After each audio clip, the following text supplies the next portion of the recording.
Hello ladies and gentlemen, and welcome back to a brand new YouTube video. In today's video we're going to be talking about my time-lapse workflow, what I look for and some of the things to watch out for when you're actually filming and looking to do some time-lapse stuff, and kind of the thought process I go through when I'm actually looking to shoot some time-lapses. So I'll see you guys in our first location.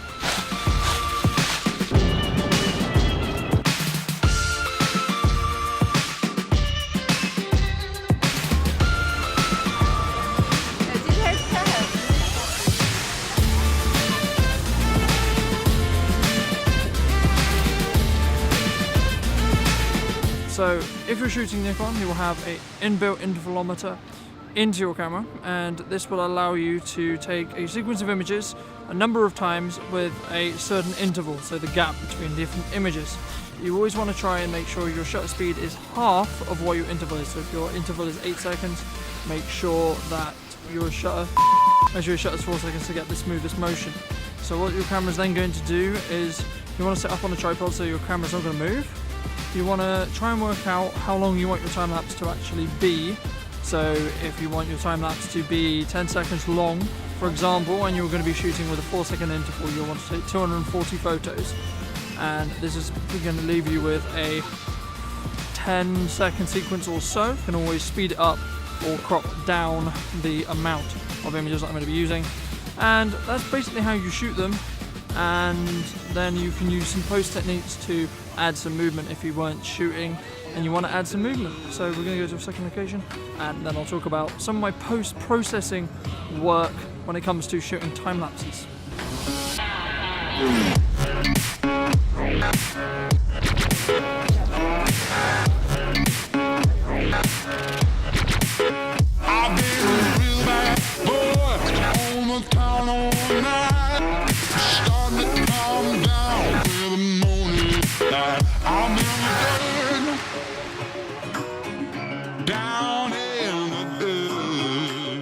I just wanted to briefly talk about some of the stuff before then that you actually want to keep an eye on and keep in mind when you actually want to go and shoot for time lapses. And this is also true of hyperlapses. When you're shooting time lapses, you want as much movement as possible. So you can have people moving behind me, for example, or traffic. What you really want to look for when you are looking to shoot time lapses in general is going to be not too much cloud, so you want some really nice contrast between like a blue sky and like a white fluffy cloud with the grey bottoms on them, the grey bottoms to them. That's probably obviously the best weather. Either that, or if you want a really dramatic look, then really overcast day with a load of grey clouds as well can work really well. Now we're going to go on to our third location.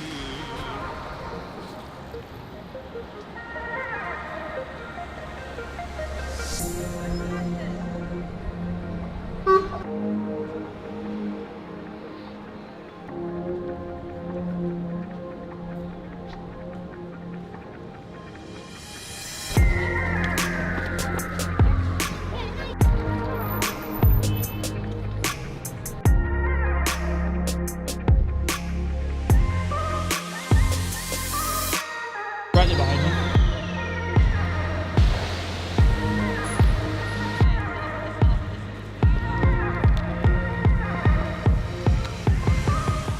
So you've just finished shooting all your time lapses and you want to actually bring them in and get them ready to be posted, because they are currently just raw images on the computer. So if you have a time lapse, I would recommend getting it into a small bit of software that is really good for exposure changes and such like that. So you're going to just import all of your images and into LR time-lapse, and then you're going to follow that workflow. I'm going to do a separate video talking about the workflow specifically in LR time-lapse, and I've sort of mentioned it in the Hyperlaps video as well that you can find on the card just here.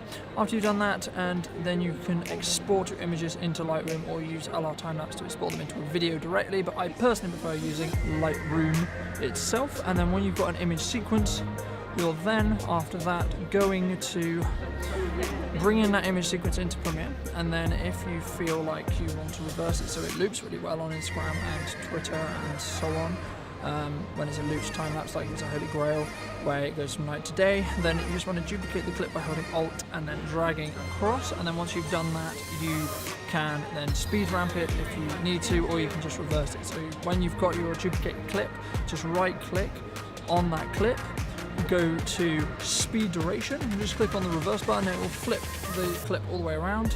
Now the only other thing I do before I do that, if I'm going to do reversing it, is make sure that there's no movement in it if it is a static time lapse, because in most cases if I'm doing a delete zoom in or a cross pan, then I'll do that in post after I've made sure it's stabilized. If sometimes when you're doing a hyperlapse or a time lapse, when time lapse specifically, you have jutters on a bridge when someone walks past you or etc. that isn't as clean as possible. So what you can do is you can walk around and warp stabilization on that piece of footage, and then you can just set it for no motion and it will lock that motion for you. Once you've done that, you can then run into either doing a scale keyframing, which basically is when you set the first keyframe to be your starting frame, so say I want it to be 35%, and then I go to the very last frame and I keyframe it to be up to about 40%, so there's nice dolly zoom in as the time that's happened, and then after I've duplicated it in the previous process I just spoke about, you will then be able to speed that push in and out so it loops really well on Instagram. So that is going to wrap up my time-lapse tutorial today, guys, and just talking about how I film time-lapse as my workflow. I'm now going to film a couple of sequences as it's looking like it's going to clear up a little bit just in time for sunset, which is pretty awesome, and I'll see you guys in the next video. If you did like this video, make sure to leave it a like and be subscribed to the channel if you're new, and I'll see you guys next time.